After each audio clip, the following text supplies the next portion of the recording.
A furious millionaire arrives at the most expensive music school in the city to pick up his daughter, but discovers she hasn't attended classes. Desperate, he searches and finally finds her in the central square beside a barefoot street girl, playing an old violin with worn-out strings. As he approaches angrily to pull his daughter away, he suddenly stops upon hearing the melody the poor girl is teaching, a song that makes his heart stop. The black Mercedes skidded around the bend on Magnolia Lane, its tires protesting against the hot asphalt of that Friday. Edward Mendoza gripped the steering wheel so hard his knuckles turned white as marble.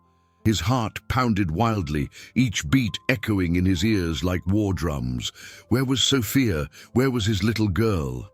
The Grand Conservatory of Music stood majestically before him, with its Italian marble columns and perfectly manicured gardens. The scent of expensive instrument varnish floated through the air as piano scales mingled with violin chords emanating from the classrooms. It was a sanctuary for the musical elite, where each lesson cost more than many families' monthly income. Edward had personally chosen every teacher, every method, every detail of Sophia's musical education.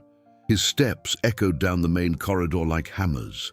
The secretary greeted him with her usual professional smile. But Edward didn't even see her. His mind was focused on one thing, finding his daughter and taking her home, where she would be safe under his protective control. "Professor August!"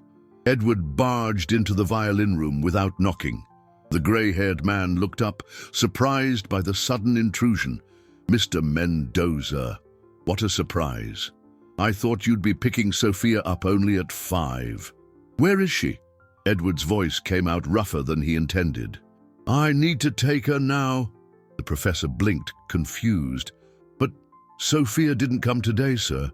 I thought maybe she was sick or—" The world seemed to tilt beneath Edward's feet. "What do you mean she didn't come? I dropped her off myself this morning. She said she'd come straight here after classes." "Mr. Mendoza, I checked the attendance list 3 times. Sophia Mendoza was not in class today."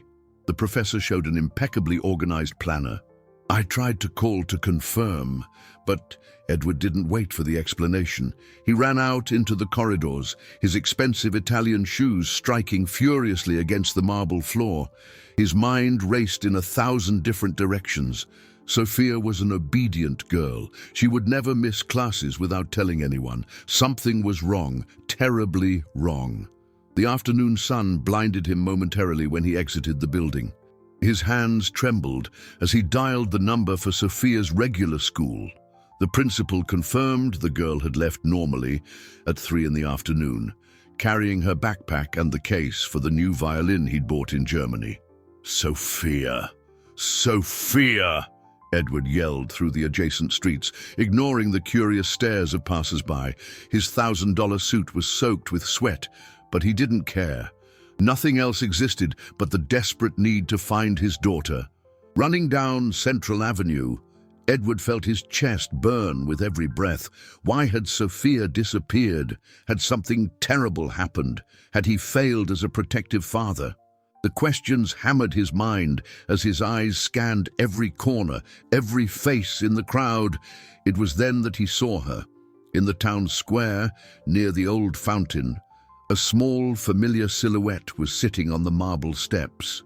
Sophia, in her impeccable school uniform and blonde hair tied in a ponytail, held her violin in her hands. But she wasn't alone. Beside her, a barefoot girl, in torn clothes and disheveled hair, held an old violin with visibly worn strings. The two were talking animatedly, as if they were old friends. Edward felt an explosive mixture of relief and fury wash over him. How dared Sophia worry him like that? How dared she miss her expensive music lessons to hang out on the street with an unknown girl? He marched towards the two, preparing for the scolding he would give Sophia. But when he was a few feet away, something made him stop completely. The street girl began to play a melody on the old violin. Edward felt his heart stop beating for a few eternal seconds. That music, that impossible melody, how could she be playing precisely that song? Edward stood paralyzed in the middle of the square, as if his feet had grown roots in the cobblestone pavement. The melody flowing from the street girl's worn violin was impossible, absolutely impossible. Each note pierced his chest like a sharp blade, unearthing memories he had meticulously buried years ago. It was Spring's Tears, the composition Helena used to play for him on warm summer nights, when they were still a passionate couple and the world seemed full of infinite possibilities. Helena, his ex-wife, the woman who had left, taking with her not only his dreams of a perfect family, but also the music that once filled every corner of his life. The girl played with an imperfect technique, but there was something in her interpretation that transcended any formal lesson. It was as if she understood every pause, every vibrato, every melodic sigh that made that piece more than just organized notes. Edward felt a shiver run down his spine when he recognized even the small flourishes Helena used to add, those personal variations that made the music unique. "Daddy!" Sophia ran towards him with a radiant smile, interrupting the musical trance he'd fallen into. "You're here! Daddy, you have to meet my new friend." Edward blinked several times, trying to return to the present. His daughter was safe and sound, but his mind still echoed with that impossible melody. How could a street child know such an intimate composition from his past life? "Sophia, you worried me. Why didn't you go to violin class?" His voice came out more controlled than he thought possible, considering the emotional turmoil he felt. "Sorry, Daddy, but I heard her playing when I was going to the conservatory and—" Sophia pointed to the girl, who had stopped playing and was watching them with wide, frightened eyes. "She plays much better than the teachers at that expensive school. You have to listen." The street girl couldn't have been more than 9 or 10 years old. Her brown hair was tangled and dirty, her clothes a mix of patched-up pieces that had seen better days. But her eyes— Edward felt a strange unease looking into those eyes. There was something familiar about them, a depth that didn't match her apparent age. "What's your name?" Edward asked, crouching down to be at the girl's level. His voice sounded gentler than he intended. "We're Marina," she replied in a low voice, hugging the violin against her chest as if it were a precious treasure. "Sorry if I bothered you. I was just playing to earn some coins." Edward looked around and noticed an open violin case on the ground, with a few coins scattered. The reality of the situation hit him hard. That child was playing on the street to survive, using an instrument that looked at least 50 years old, and strings that threatened to snap at any moment. "Where did you learn that music?" The question came out before he could think better of it. Marina lowered her eyes, as if she'd done something wrong. "My mom taught me. She said it was a special song that someone very important to her used to love very much." Edward's heart gave an irregular leap. "Your mother, where is she now?" "At home, resting. She gets sick often and can't work properly." Marina hesitated for a moment. "That's why I play here, to buy medicine and food." Sophia tugged on her father's suit sleeve. "Daddy, can you buy new strings for her violin? She earns money playing on the street, but the strings are so old they're almost snapping. And look," Sophia pointed to the instrument. "Her violin must be very old, but the sound is beautiful when she plays." Edward observed the violin in Marina's hands with increasing attention. The varnish was worn by time and use, but the wood had the characteristic golden color of good quality antique instruments. There was something about that violin that sparked a hazy memory in his mind, something he couldn't quite identify. "Marina, could you play that song again?" Edward asked, ignoring the inner voice that screamed for him to run from there before more painful memories came to the surface. The music ceased, but the echo continued to reverberate in Edward's chest like waves on a calm lake. He opened his eyes slowly, feeling vulnerable and exposed in a way he hadn't experienced in years. Marina lowered the violin and stared at him with curiosity, as if trying to decipher the complex expression that had taken over his face. That was beautiful," Sophia clapped enthusiastically. "Daddy, did you see how well she plays? It's much better than those boring exercises the teachers make me repeat." Edward swallowed hard. His daughter was right in a disturbing way. Marina played with a soul he rarely saw in the technical and rigid lessons at the conservatory. There was genuine emotion in every note, a visceral connection to the music that transcended any formal teaching methodology. "Marina," Edward said, trying to keep his voice steady, "how long have you been playing violin?" "Ever since I can remember," she replied, affectionately running her fingers over the worn strings. "My mum started teaching me when I was very little. She said music was the most important thing she could give me." A pang of guilt shot through Edward's chest. He had given Sophia the best violin money could buy, the best lessons, the best teachers, but he had never sat down with her to simply share the love of music. Everything was about technique, discipline, perfection. When was the last time he truly listened to Sophia play for pleasure, not out of obligation? "And your mother? Does she still play?" The question slipped out before he could stop himself. Marina's face saddened. "She wanted to, but she sold her violin 2 years ago to pay the rent when she got very sick. She said I could use hers to keep learning and—" Marina hesitated, biting her lower lip. "And to play on the street when we needed money." Sophia looked at her father with those huge blue eyes she'd inherited from him. "Daddy, we can help, can't we? You always say we have more money than we need." Edward felt a lump in his throat.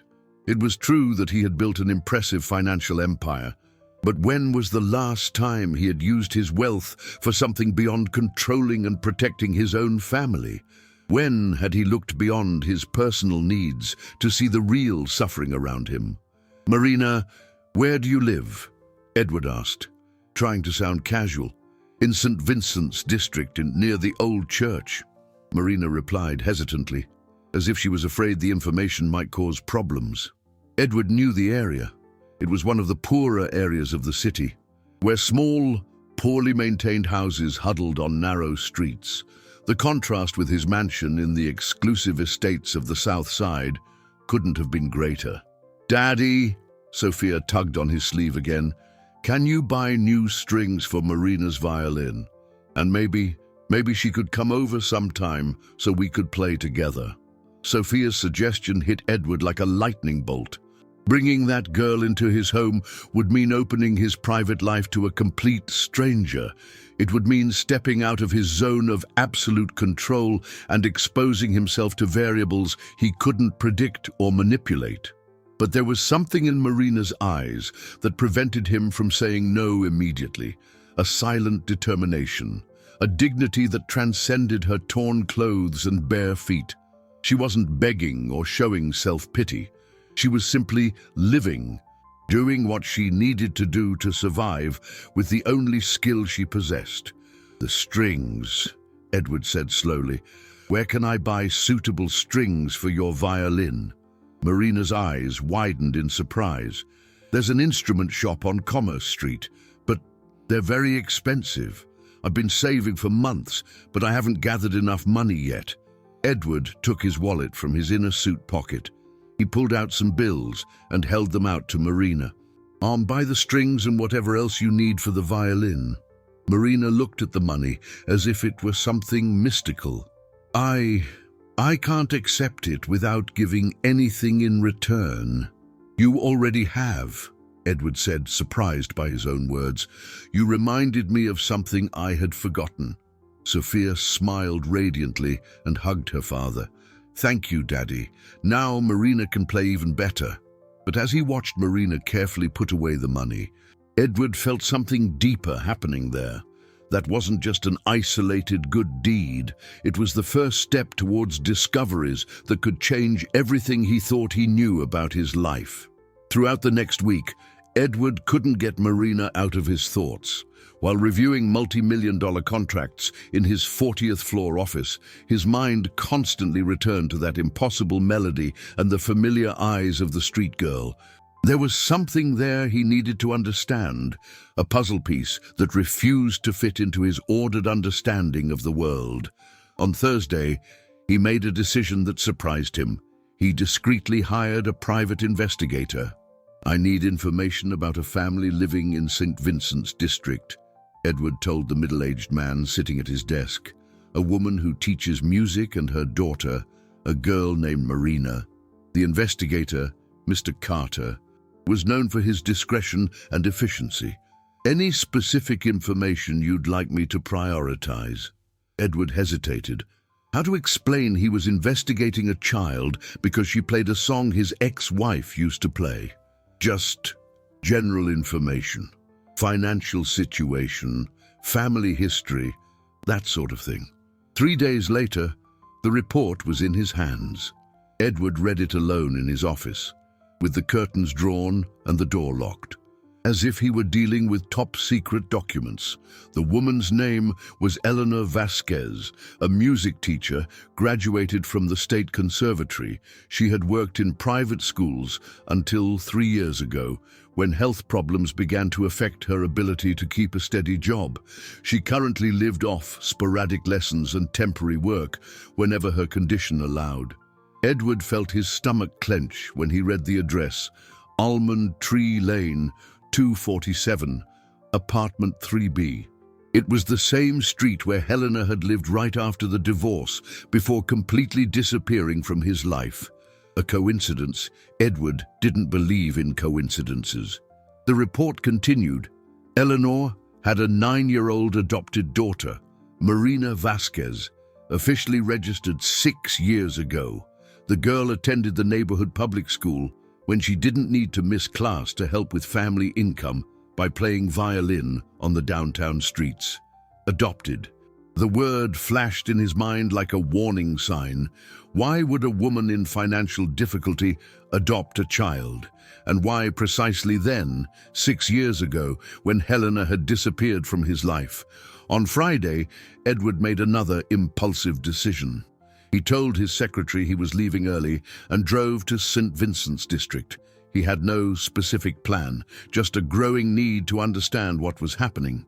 The contrast between his Mercedes and the narrow streets of the district was stark. Children played on cracked sidewalks, while women chatted in the doorways of small, colorful houses. Edward felt like an intruder in that world that operated at a completely different pace than his own. He found Almond Tree Lane without difficulty. Number 247 was an old 3-story building with peeling paint and windows that had seen better days. Edward stood in front of the building for several minutes without the courage to go up. That's when he saw her. A woman descended the stairs slowly, holding the railing as if she needed support. She was too thin, pale, with brown hair tied in a simple bun. She wore modest but clean clothes and carried a small sheet music bag. Edward felt the world spin around him. Even with a thinner face, even with the marks of time and hardship, he recognized her immediately. It was Helena, his ex-wife, the woman he had desperately searched for in the first years after their divorce, was there, just a few yards away, living in poverty while he built his financial empire.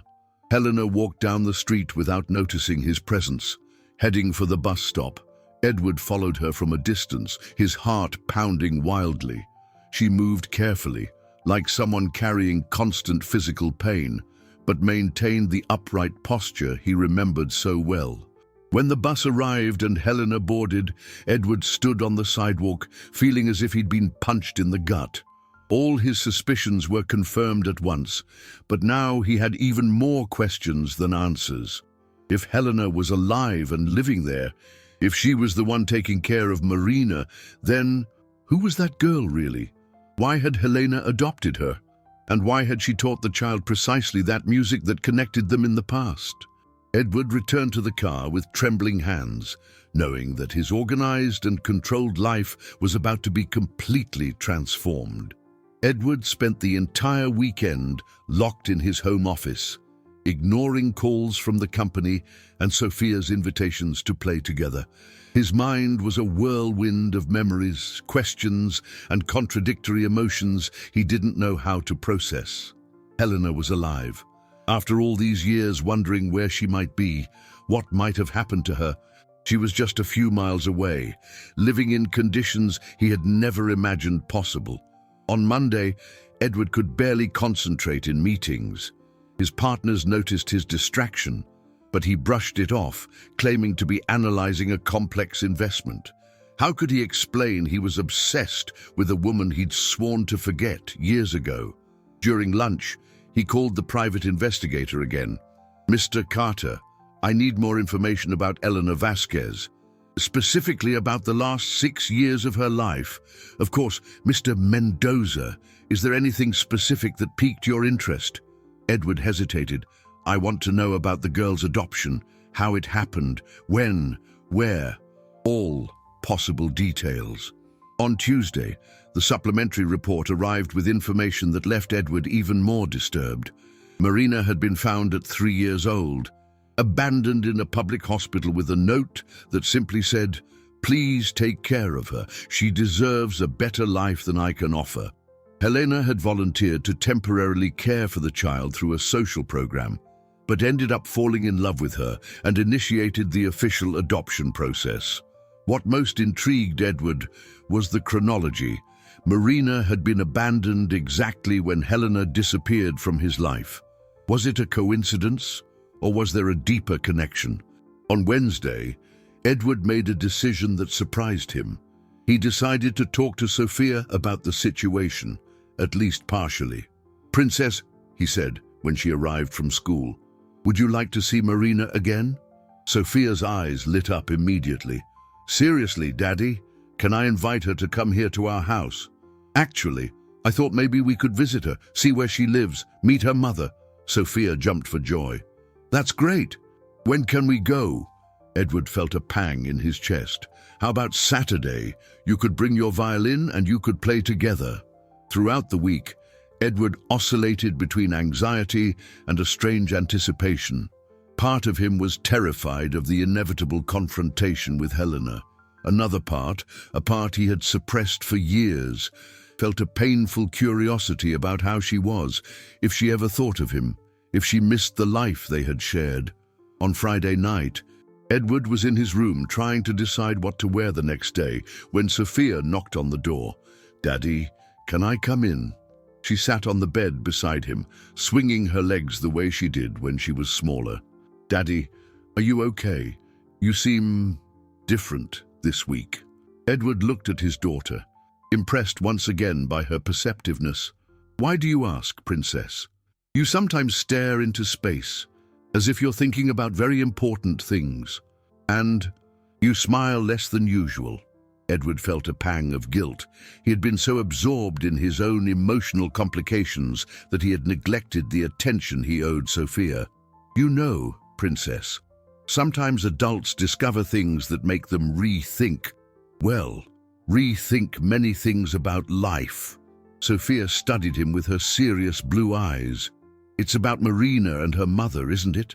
The question caught Edward by surprise. "Ah, why do you think that?" "Because you've been strange since we met her in the square, and because—" Sophia hesitated, as if unsure whether to continue. "Marina told me something in the square after you went to buy us ice cream." Edward felt his heart race. "What did she say?" "She said her mom has an old photo of a man who looks like you, Daddy, and that her mom always gets sad when she looks at the photo, but she never wants to throw it away." The world seemed to stop around Edward. Helena had kept a photo of him. After all these years, after everything that had happened between them, she still held on to some memory of their relationship. "Daddy," Sophia continued, "Marina is very sad sometimes. She pretends she isn't, but I can tell. She worries a lot about her mom." Edward hugged Sophia, feeling a complex mix of pride for his daughter's emotional sensitivity and terror at the complexity of the situation they were getting involved in. Saturday would arrive in a few hours, and with it, answers to questions Edward wasn't sure he was prepared to hear. Saturday dawned cloudy, as if the sky reflected the emotional storm raging in Edward's heart. He had spent the night awake, mentally rehearsing what he would say when he saw Helena face to face for the first time in 6 years. Every scenario he imagined ended differently, from explosive arguments to impossible reconciliations. Sophia was radiant during breakfast, talking non-stop about how eager she was to show her house to Marina and to get to know her new friend's mother better. Edward watched her, marveling at children's ability to live in the present without torturing themselves with the complexities of the past. "Daddy, do you think Marina will like my room? And the music room?" Sophia asked, idly stirring her hot chocolate. "I'm sure she will, Princess." Edward forced a smile. "But remember, we'll go to her place first, then we'll talk about her coming here." The drive to St. Vincent's district felt simultaneously eternal and too fast. Sophia chattered in the back seat, but Edward barely heard her. His hands sweated on the steering wheel as he approached the address he had memorized during the week. When they parked in front of the old building, Edward had to hold himself back from putting the car in reverse and fleeing, but Sophia was already jumping out of the car, carrying her violin case with contagious enthusiasm. "Come on, Daddy.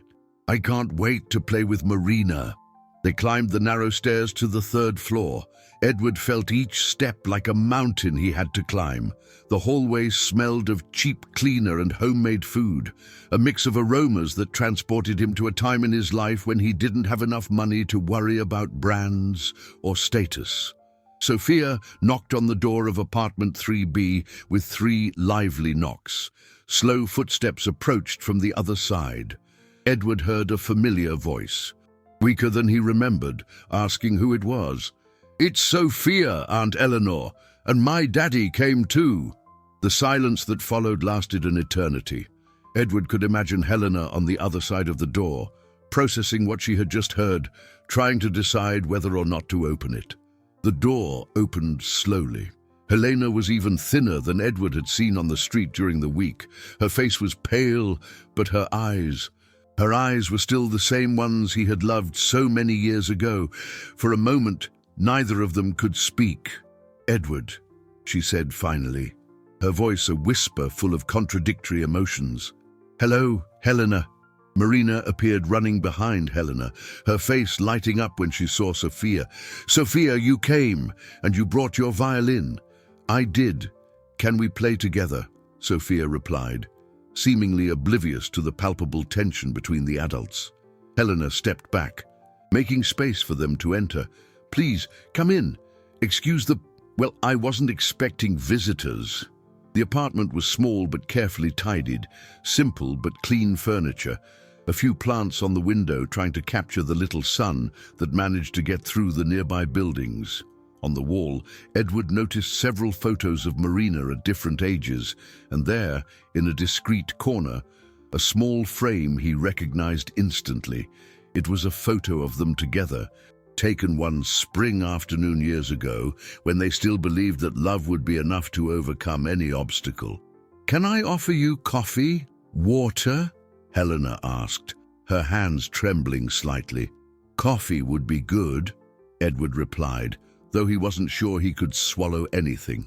As Helena headed for the small kitchen, Sophia and Marina were already opening their violin cases, chattering about the songs they could play together. Edward stood in the living room, observing every detail, trying to understand how the woman he had loved so much had reached that point. There were music books stacked on an improvised table, handwritten scores scattered around, clear signs that Helena still taught, still struggled to keep her passion for music alive despite the circumstances. "Edward," Helena called from the kitchen, Could you come here for a moment?" He walked to the tiny kitchen, where Helena stood with her back to him, nervously stirring coffee. "Helena, She turned, and Edward saw tears in her eyes. "Why did you come here, Edward? After all these years, why now?" The question was simple, but laden with years of pain, longing, and resentment.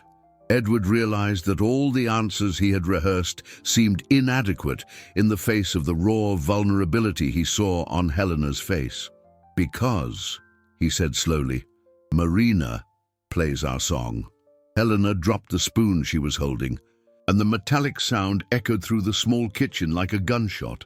Her eyes widened, and she leaned on the sink as if her legs had lost their strength. You heard her play our song." Helena's voice came out broken, laden with a guilt Edward couldn't comprehend.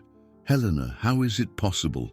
How does a child you adopted 6 years ago know a composition you created specifically for me? A song that was never played for anyone else?" Helena closed her eyes, and Edward saw an internal struggle unfolding on her face. When she opened them again, there was a painful determination in her gaze. "Edward, I need to tell you something. Something I should have told you a long time ago, but—" She hesitated, looking towards the living room where the girls were laughing as they tuned their violins. "You need to sit down." Edward felt a cold knot in his stomach. "Helena, what's going on? Sit down. Please." Helena pulled a chair from the small kitchen table.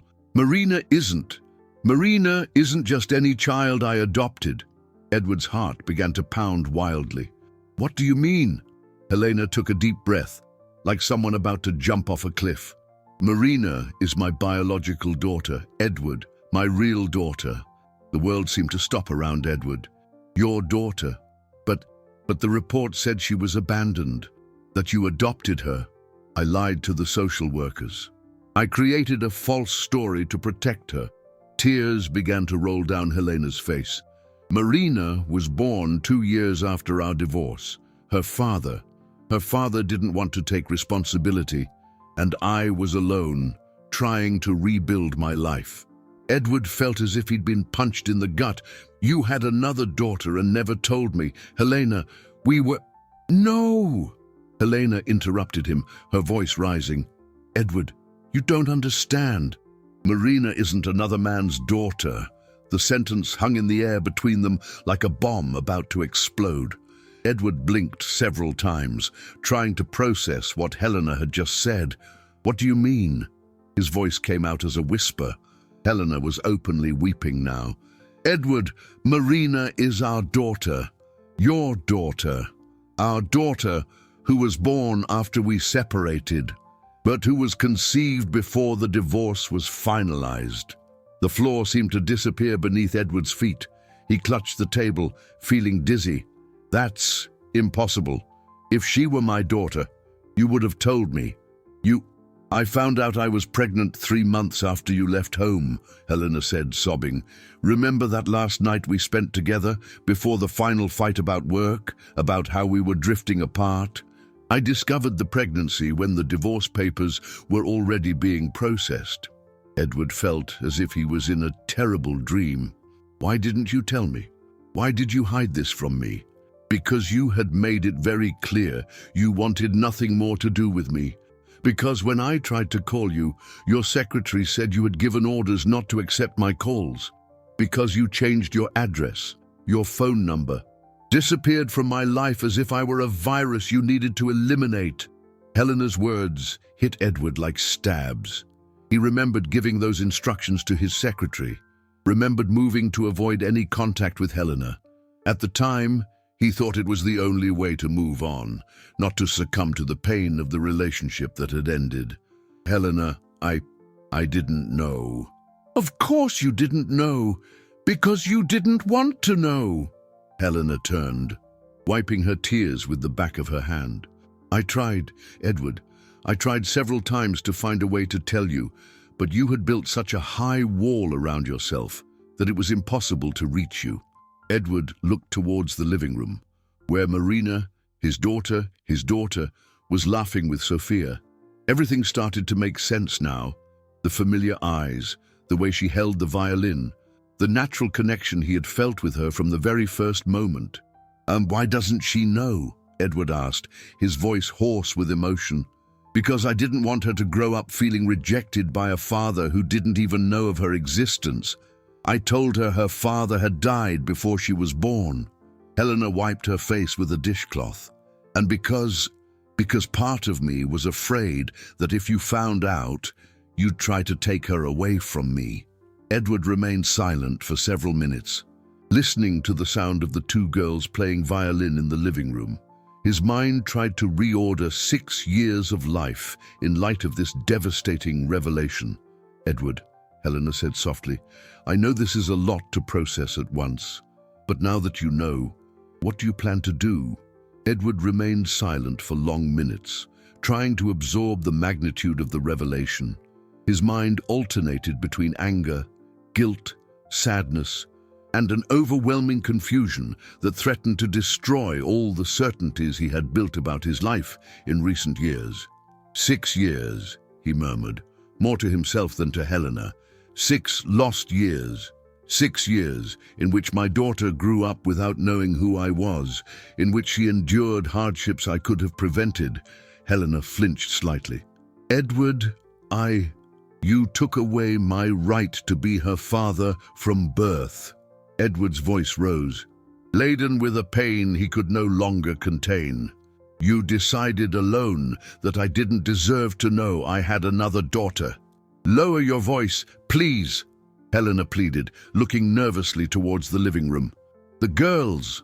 Edward ran his hands through his hair, trying to control himself. From the other room came the sounds of Spring's Tears being played as a duet, the 2 girls laughing when one missed a note and starting again together. The contrast between the musical harmony and the emotional chaos in the kitchen was almost surreal. How is she? Edward asked, his voice dropping to a tense whisper. Medically, you look sick. Helena lowered her eyes. I have an autoimmune condition that developed 3 years ago. Nothing fatal, but it leaves me weak, prevents me from working regularly. That's why Marina plays on the street. She insists on helping with expenses. Guilt hit Edward like an avalanche. While he was accumulating millions, his daughter was playing violin on the streets to buy medicine for her sick mother. Why didn't you seek help? There are social programs. Aid. I tried, but the bureaucracy is complicated, and I have my pride too, Edward. It's not easy to admit I can't take care of my own daughter. Edward looked out the small kitchen window, seeing the building's inner courtyard where colorful clothes dried on the line. It was a completely different world from his, but it was the world where his daughter had grown up. What does she know about me? Edward asked. I told her some stories. I told her father loved music as much as we did, that he was a good man but had to leave before she was born. Helena hesitated. I showed her some photos of us from when we were happy. Edward remembered what Sophia had mentioned about Marina having seen a photo of him. Does she know it's me, that the man in the photo is Sophia's father? I don't know. She's a smart child. Maybe she suspected something when you showed up here today, but we never talked about it directly. The sound of the violin stopped in the living room, followed by Sophia's enthusiastic clapping. Daddy! Aunt Eleanor! You have to come listen. Marina taught me a new variation of the song. Edward and Helena exchanged glances, both realizing they needed to compose themselves quickly to avoid raising the children's suspicions. We're coming! Helena replied, trying to disguise her choked voice. When they returned to the living room, Edward saw Marina with new eyes. Every gesture, every facial expression revealed similarities he had unconsciously noticed but hadn't been able to identify. The way she bit her lip when she was concentrating was identical to what Sophia did. The way she held the violin bow was a mirror of his own technique. Daddy, sit here! Sophia patted the spot beside her on the small sofa. Marina is going to play a song she invented herself. Marina stood in the center of the living room, her old but well-cared-for violin shining in the afternoon light. She looked at Edward with a mix of shyness and anticipation. This song, she said in her sweet voice, I made it thinking about the father I never knew. Mom said he would like to hear me play it. Edward felt tears threaten to overflow. His daughter had composed a song for him, for the father she never knew was alive and just a few miles away. Marina began to play, and the melody that flowed from the old violin was of devastating beauty.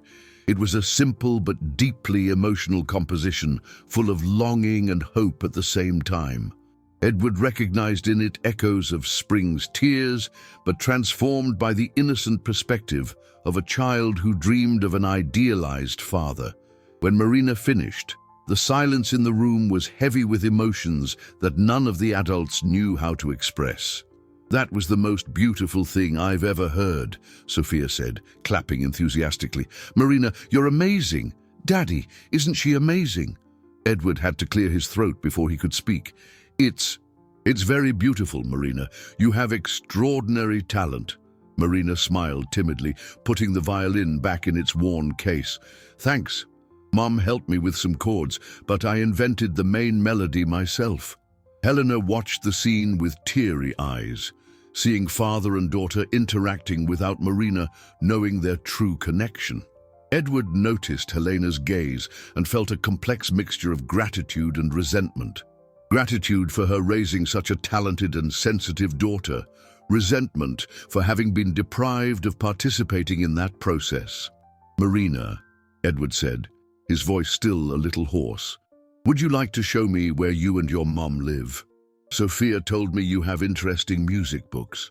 "Of course!" Marina jumped up excitedly. "Mom has very old sheet music. Some she copied by hand when she was studying at the conservatory." As Marina guided Sophia through the apartment's 2 small rooms, showing her belongings with the simple pride of a child who values every object, Edward watched Helena tidying the living room table. "Helena," he said softly, "we need to talk about the future, about how we're going to handle this situation." Helena stopped arranging the sheet music and stared at him. "What do you mean? Marina is my daughter. I have responsibilities towards her, rights too. I can't just pretend I don't know and walk away." "Edward, please, think carefully before making any rash decisions. Marina has a structured life here. She's known me as her mother for 6 years." "A structured life?" Edward interrupted her, trying to keep his voice low. "Helena, she plays violin on the street to buy food. That's not a structured life. It's survival." Helena flinched slightly but maintained her dignity. "We manage. She's a happy child, Edward. Look at her. She smiles, she laughs, she has friends at school. And she could have so much more," Edward retorted. "Quality education, private tutors, a new violin, financial security. Money isn't everything, Edward. You should know that better than anyone." The remark hit Edward like a slap across the face. It was true that he had learned, especially after the divorce, that all his wealth had not managed to fill the emotional void he carried. From the bedroom came Marina's voice. "Sophia, want to see Mum's violin, the one she had to sell?" "She sold her violin?" Sophia asked, and Edward heard the genuine sadness in his daughter's voice. "She had to sell it when I got very sick 2 years ago," Marina explained naturally. "But it's okay, because I could use this one. And she said music doesn't need an expensive instrument to be beautiful." Edward closed his eyes, feeling a physical pain in his chest. His daughter had a maturity and acceptance of difficulties that deeply humbled him. While he worried about investments and profits, she had learned lessons about values and priorities that had taken him decades to understand.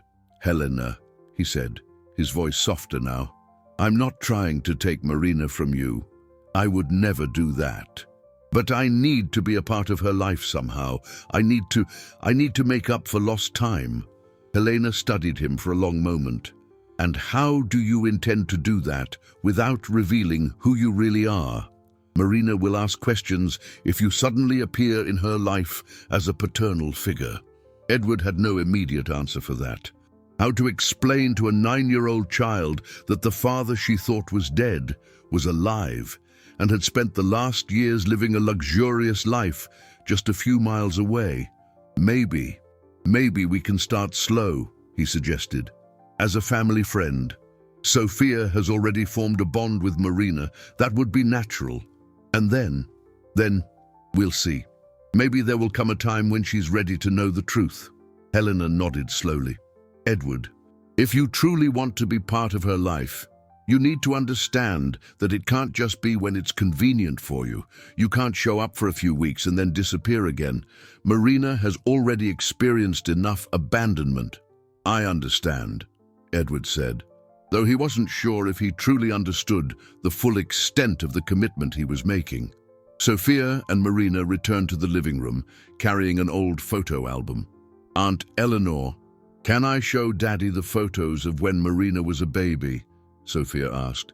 Edward felt his heart race. Seeing photos of baby Marina would mean seeing records of moments in his daughter's life from which he had been completely excluded. "Of course," Helena replied, though Edward noticed the hesitation in her voice.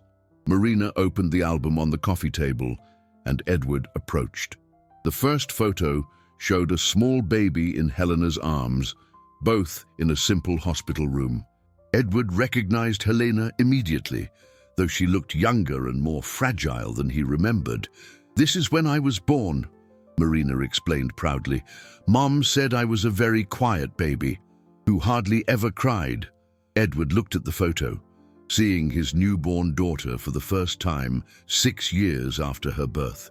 An overwhelming emotion overcame him, a mix of instant love and irreparable loss that left him speechless. Over the next 2 weeks, Edward found himself in a completely new routine. For the first time in years, he cancelled business meetings to spend Saturday afternoons at Helena and Marina's small apartment.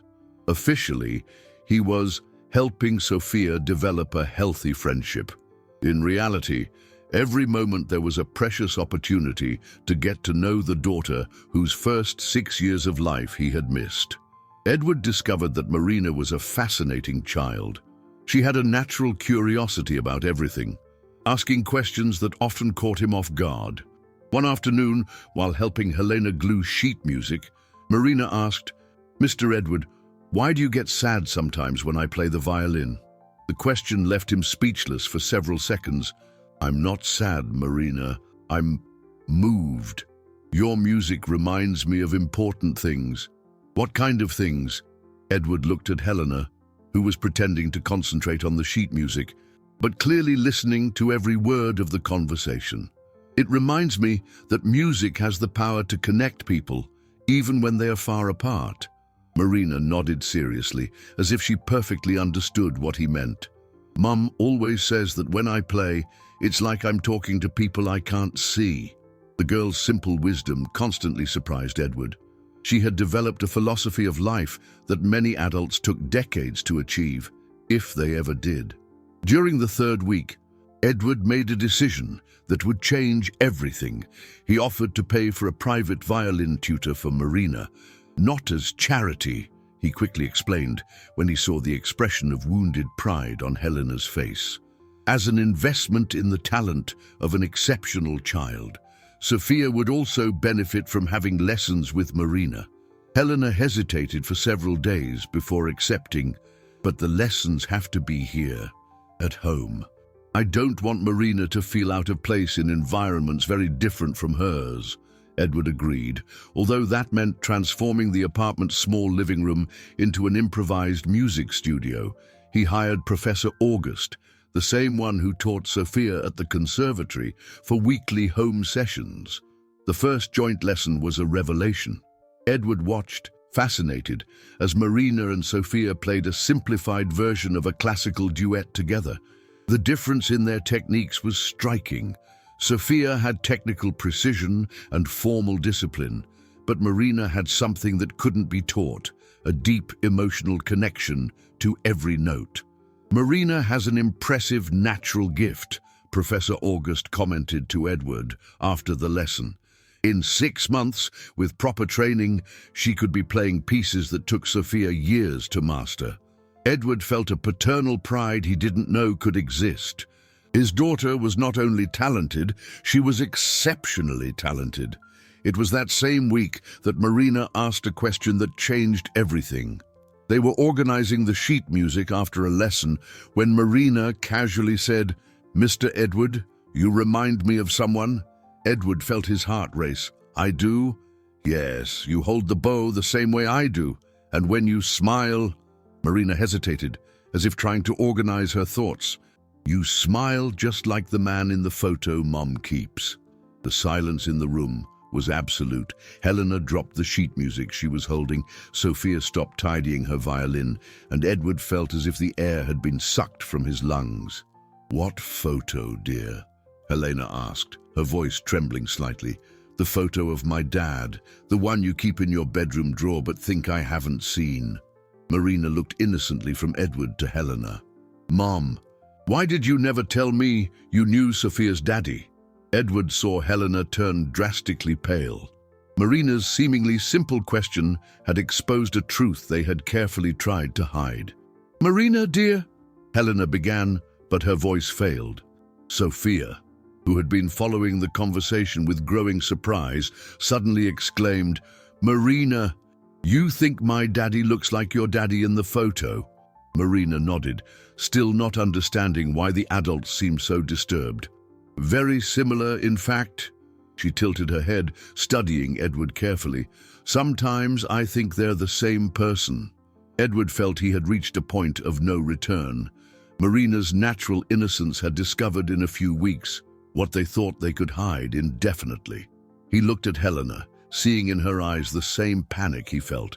It was time to decide, continue lying to a child who was clearly too smart to be deceived, or find a way to reveal a truth that would change everyone's lives forever. Edward spent the entire night walking the corridors of his mansion, unable to sleep. Marina's words echoed in his mind. Sometimes I think they're the same person.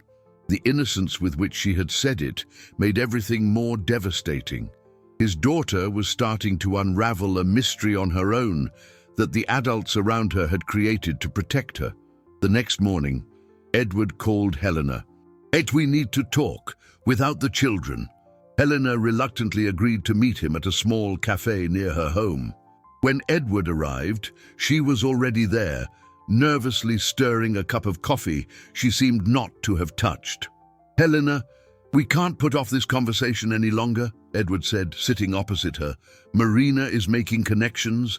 She's too smart a child for us to keep lying to her. I know. Helena sighed deeply. I stayed awake all night thinking about it. But Edward, how do we explain to a 9-year-old child that the father she thought was dead has been alive for 6 years and didn't know she existed? By telling the truth, carefully, with love, but the truth. Helena looked up to meet his eyes.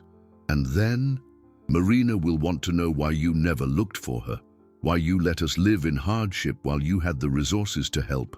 How do we explain that? Edward felt the weight of familial guilt on his shoulders. We explain that it was a terrible misunderstanding, that I didn't know she existed, but now that I do, I want to be a part of her life. What if she doesn't want to? And what if she gets angry because we lied all these years? It's a risk we'll have to take.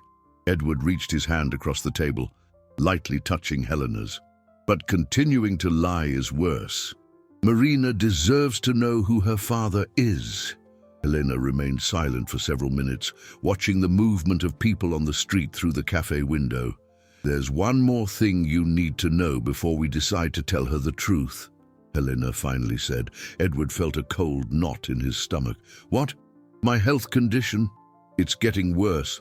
The doctors think I need more aggressive treatment, which might leave me debilitated for a few months. If something happened to me, Marina would be alone.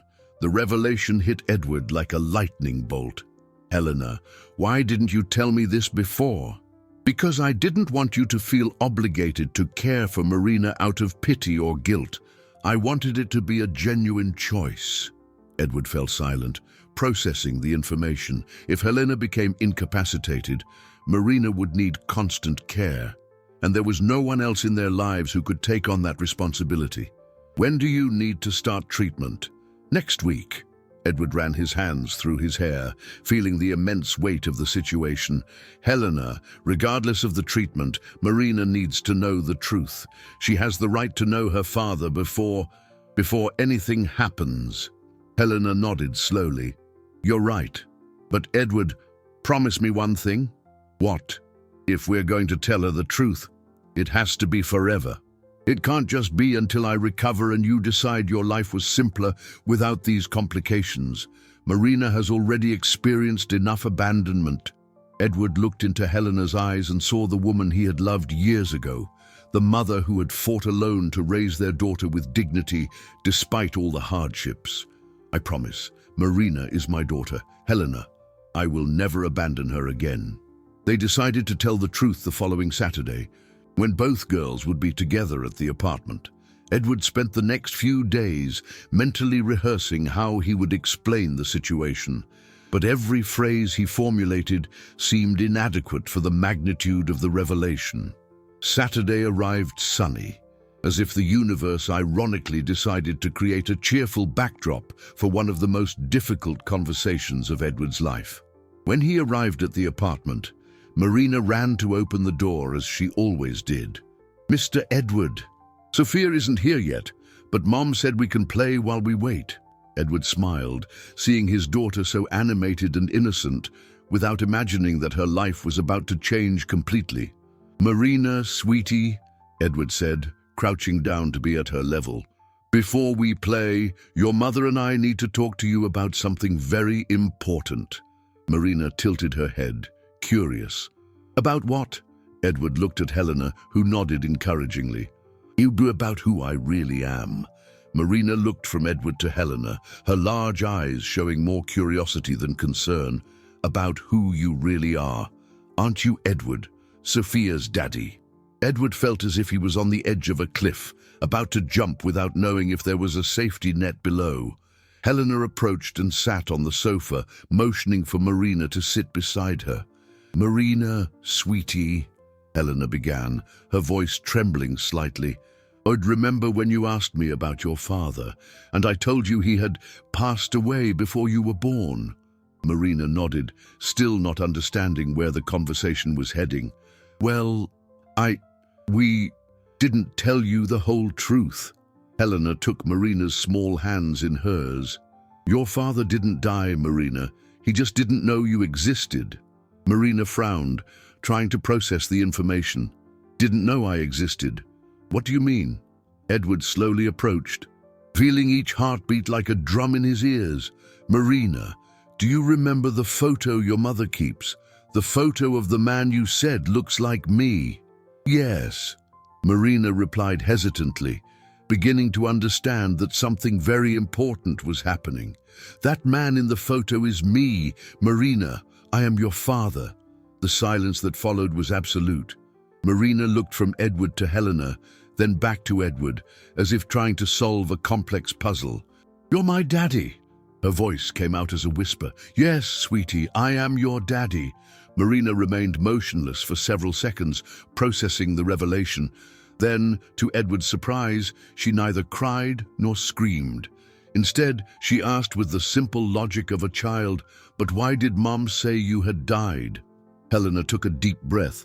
"Because when I found out I was expecting you, your father and we weren't together anymore, and he had changed his address.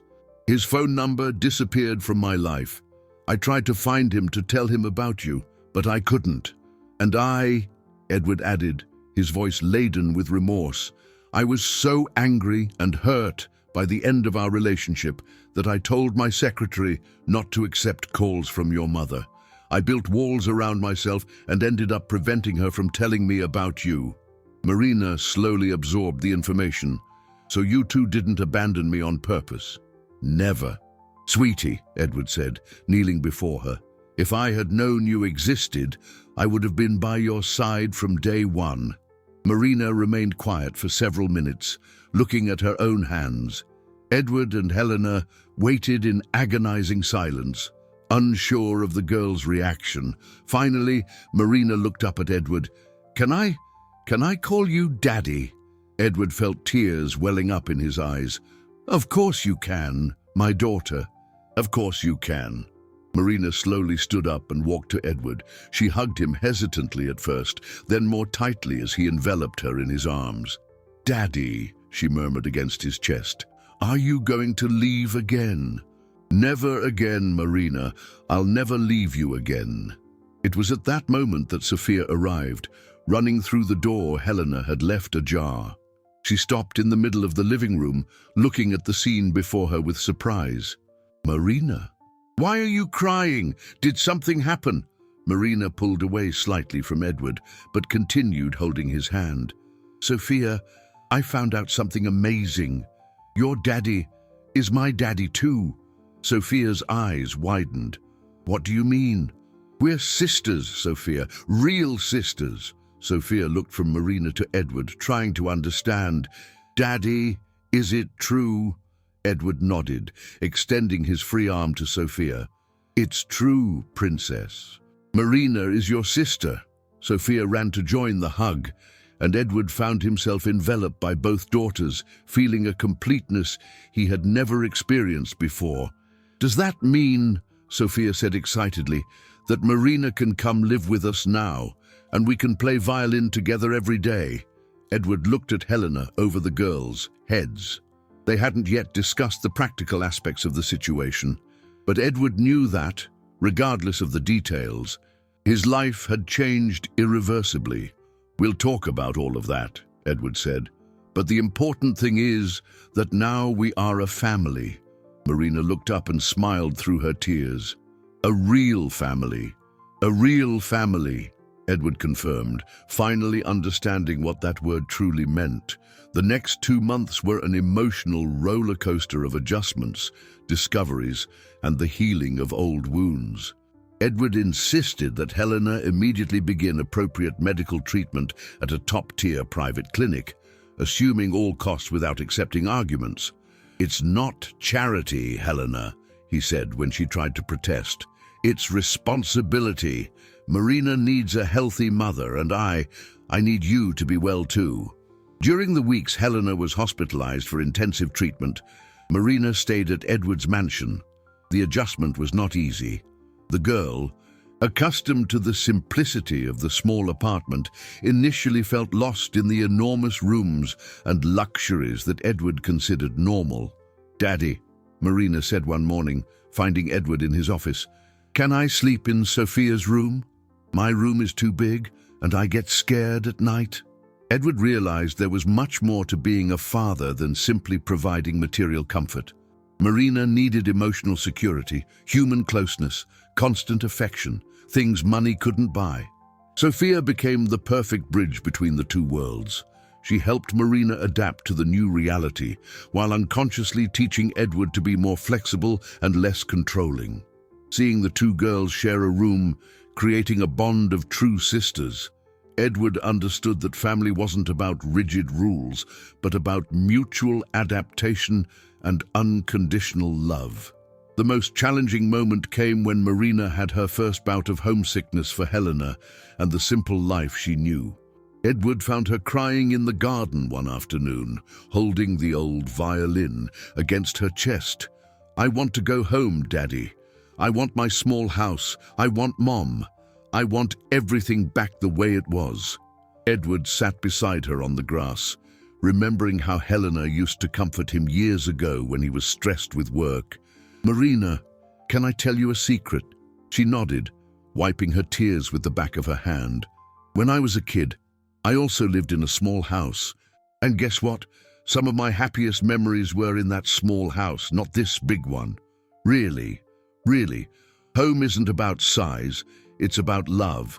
And now, wherever you are, here, at Mom's small house or anywhere else, you'll have love, because you have a family that loves you." Marina snuggled against him. "Can I play a song for Mom, so she can hear it even though she's far away?" Edward smiled. "Of course you can." They started a tradition. Every night before bed, Marina would play a song thinking of Helena. Edward discovered that these musical sessions became moments of deep connection with his daughter, where they talked about everything: fears, dreams, longings, and hopes. When Helena finally returned home 3 weeks later, her recovery was surprising the doctors. The treatment had been successful, and she was visibly stronger and healthier. "Edward," she said when they met alone for the first time since the treatment began, "I don't know how to thank you. Not just for the treatment, but for taking such loving care of Marina." "Helena, you don't need to thank me. Marina is my daughter, as much as she is yours. Caring for her isn't a favor. It's a responsibility and a joy." Helena smiled, and Edward saw in that smile an echo of the woman he had fallen in love with years ago. "Edward, we need to talk about the future, about how we're going to organize our lives going forward." Edward had thought a lot about this in the preceding weeks. "Helena, I have a proposal. How about you and Marina move into the house next to mine? I had it completely renovated. It's the ideal size for the two of you, but close enough for Marina and Sophia to spend time together daily." Helena studied him carefully. "Ooh, why not at your house?" "Because Marina needs a home that is hers and yours. She needs to maintain her identity, her connection with you as her primary mother. I want to be her father, but I don't want to replace or diminish what you've built together." Helena closed her eyes, and Edward saw tears streaming down her face. "Thank you," she whispered, "for understanding, for respecting our history." "Helena," Edward said softly, "we made many mistakes in the past. But Marina has given us a second chance to be a family, even if in a different way than we imagined. I won't waste this chance." That night, the two girls played violin together in the garden of Helena and Marina's new house. Edward and Helena watched them from a distance, two adults who had learned that love sometimes needs to be reinvented to include new possibilities for happiness. 6 months after that first encounter in the town square, Edward sat in the front row of the city auditorium, his heart beating with pride and emotion.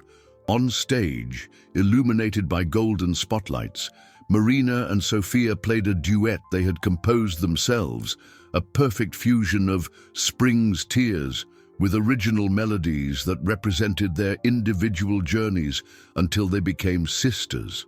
The auditorium was packed for the Music for All charity performance, a community outreach project Edward had founded 3 months prior. The idea had emerged from a conversation with Marina about the other children she knew from the streets, talented kids who played makeshift instruments or sang for coins. "Daddy," Marina had said, "if I hadn't found you and Sophia in that square, I'd still be playing alone. And there are so many kids who play better than me and will never get the chance to show everyone." This simple observation had planted a seed in Edward's mind. In a matter of weeks, he had transformed an old warehouse downtown into a community music center, where children from all walks of life could learn music for free. Helena had become the pedagogical director, using her experience and passion for teaching to create a curriculum that combined classical technique with creative expression. The project grew rapidly. Edward's business associates contributed instruments and resources. Volunteer teachers offered to give lessons, and families from all over the city began enrolling their children. But the most gratifying thing for Edward was seeing children like Marina, talented but without opportunities, discovering that their musical voices had value and deserved to be heard. On stage, Marina and Sophia finished the duet with perfect harmony, prompting the entire auditorium to erupt in enthusiastic applause. Edward felt tears of pride stream down his face as his two daughters bowed elegantly to the audience. After the performance, backstage, Edward hugged both girls. "You were absolutely perfect," he said, his voice choked with emotion. "Daddy," Marina said, still radiant from the performance's adrenaline, "did you see how much the audience liked it? I think our music really touched people's hearts." Sophia nodded animatedly. "And the part we added at the end. When we played thinking of all the children still on the streets, I think everyone understood the message." Edward looked at his daughters, marveling at the emotional maturity and social awareness they had developed. Marina, who a year ago played on the streets out of necessity, now used her music as a tool for social transformation. Sophia, who once viewed music merely as an elegant educational obligation, had discovered the power of art as a form of human connection and social change. Helena approached, carrying a bouquet of flowers someone from the audience had sent for the girls. "Edward," she said, "did you see the news report that came out today about the project?" Edward shook his head. In recent weeks, he had been so focused on the performance preparations that he barely kept up with the news. Helena showed him her phone with the article. The headline read, "Businessman Ignites Music Revolution. Community Music Center Transforms Lives in the City." They interviewed 10 families, Helena explained. All of them told how the project changed their children's lives. One mother said her son stopped getting into trouble at school after he started playing drums. Another said her daughter, who was very shy, became more confident after singing lessons. Edward read a few excerpts from the article, feeling a deep satisfaction that was completely different from the pleasure he used to feel from business successes. It was a satisfaction that came from knowing he was making a real difference in the lives of actual children, not just accumulating numbers in bank accounts. You know what's even more amazing? Helena continued. They estimated that in 6 months, the project has already directly impacted over 200 children and their families. Marina tugged on Edward's suit sleeve. Daddy, can I tell you a secret? Of course, my daughter. Remember when I was playing in the town square and you showed up that day? Edward nodded, vividly remembering that moment that had changed everything. I wasn't just playing for money. I was playing because I felt someone special needed to hear me. And when you stopped and got that strange look on your face, I knew it was you. Edward felt a shiver run down his spine. How did you know? Marina smiled with the mysterious wisdom that sometimes surprised adults. Because music never lies. Daddy, when we truly play, we call the right people into our lives. Edward hugged Marina, understanding that his daughter had grasped something about music, life, and destiny that he was only just beginning to learn. Later that night, after the girls had gone to sleep, Edward and Helena sat in the garden between their 2 houses, listening to the soft sound of the fountain he had installed. Edward, Helena said softly, you know we achieved something very rare, don't you? What?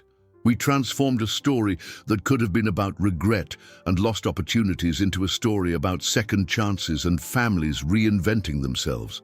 Edward nodded, looking at the illuminated windows of the girls' rooms. Helena, can I ask you a question I've been wanting to ask for months? Of course. Do you forgive me for being so proud, so closed off, for having missed Marina's first years? Helena was silent for a moment, then smiled. Edward, there's nothing to forgive. We both made mistakes. We both learned, and we both grew. What matters is what we do from now on. Edward smiled, feeling a peace he hadn't experienced in years. He looked at the town square in the distance, where everything had begun, and knew that sometimes the best stories aren't about perfect endings, but about unexpected beginnings that teach us it's never too late to discover what truly matters. Music had reunited a family. Love had healed old wounds. And 2 girls had proven that sometimes it's children who teach adults the most important lessons about courage, forgiveness, and the beauty of creating perfect harmonies from notes that seem destined to never meet.